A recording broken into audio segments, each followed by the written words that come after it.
讲到最近呢，真侪政治人物都开始伫咧造势铺头，是因为年底要进行9合1的大选咯。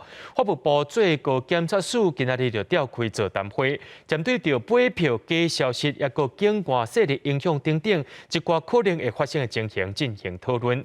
法务部长蔡清祥也讲，针对假消息会真紧来甲调查公布代志真相。不过民间团体也烦恼讲，这假消息的量恐惊会真济，到时阵是真假啦。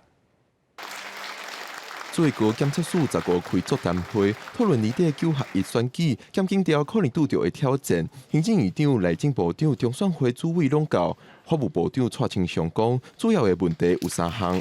第一个就是一个地方型的选举，有结构性的贿选是依然存在。第二个是因为社群媒体的发达，假讯息的传播非常的快速。第三个是境外的势力、金钱的介入。虽然蔡清祥表示，即马查贿选会使透过科技做较深入的调查，嘛会加强调查境外势力背后的来源，假信息的部分嘛会快速调查，甲事实对外公布。不过，长期针对假消息进行查证的民间团体台湾事实查核中心表示，根据过去因的经验，会当预见年底选举期间的假消息会大量增加。疫情刚上来的时候，可能相比于过去还没有疫情的承平时期，这个传言就传到我们的赖机器人来问的这个量已经增加了2倍。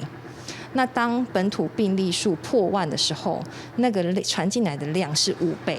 假讯息要流通的速度比真实的知识快6倍。单位定讲，根据因的经验，目前查获的机制根本就袂符假信息生产传播的速度。